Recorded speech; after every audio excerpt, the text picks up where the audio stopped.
Greetings from all of us at Health Catalyst University. First and foremost, thank you for sponsoring a team in the Analytics and Improvement Certification Program. We've prepared this brief video as a way to introduce you to the journey your team will be taking and provide some high-level guidance regarding your role as their sponsor. Over the course of 29 weeks, your team will be applying the principles of improvement science, analytics, and adaptive leadership within Health Catalyst's 7 guiding questions framework. Think of this program as a form of relationship therapy. To introduce a successful test of change, your team will have to strengthen their relationships with the process itself, the data it produces, and the people who understand it the most. You may be asking then, what are my responsibilities in the certification program? Formally speaking, sponsors don't have any official requirements, but that doesn't mean you don't have a critical role to play in your team's success. We recommend a few best practices to ensure that your team is making progress inside and outside of the program. Understand the problem. While you will not be directly participating in the project, we recommend familiarizing yourself with the team's problem and goal statements to ensure that they are aligned with your expectations and your organization's strategic objectives. Don't hesitate to provide feedback to ensure that they remain focused on the opportunity at hand. Receive regular project updates. No sponsor can be effective if they're kept in the dark. So be sure that the team is providing project updates in a cadence and in a format that works for you both. There is no one-size-fits-all approach here. Whether it's a weekly email or a bi-weekly call, the importance is that you are kept up to speed on what's happening on the ground. At the onset of the program, we encourage teams to set up regular meetings, so consider joining them at least for a few minutes. On that note, when you do have opportunities to interact with the team, aid in their learning by asking meaningful questions.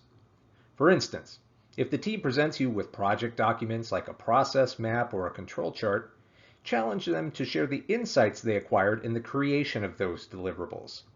Not only will it prepare them for their final presentation, but it's also a great way to ensure that they truly understand the principles being taught in the program. Provide institutional guidance. The coaches and faculty your team will have access to throughout the program are incredible subject matter experts, but they aren't experts in the idiosyncrasies of your organization. Whether it's navigating a sensitive political issue, procuring resources, or rallying support, your ability to exercise your judgment, influence, and authority will be a critical success factor for your team. Finally, check the team's temperature. As was previously mentioned, teams in this program are taught the principles of adaptive leadership, one of which is understanding the concept of tension.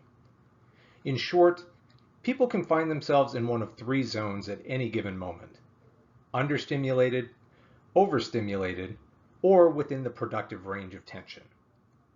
For the project to be a success, it's imperative to find that sweet spot for optimal engagement. So as the team undertakes this project work, don't forget to ask which zones they're currently in and how it's affecting their work. Or you can simply ask, how's your heat level? Trust me, they'll know what you mean.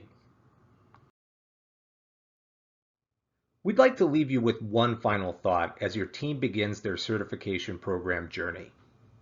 We hope that every team achieves some measurable level of success in transforming outcomes. But it's important to remember that while every improvement requires change, not every change will result in an improvement. Unfortunately, there's a pervasive tendency in healthcare to perceive a test of change that didn't have the intended result as a failure. As a sponsor, it is critical that you create an environment which encourages the team to test new ideas and retain their professional dignity when things don't go according to plan. Motivate the team to build from those lessons and keep trying to discover which interventions will ultimately transform outcomes and, over time, themselves. Once again, thank you for your time and attention. If you have any questions or concerns whatsoever throughout the program, please do not hesitate to contact either Ingrid Router or myself. We hope that the coming weeks prove to be as meaningful for you as they are for your team.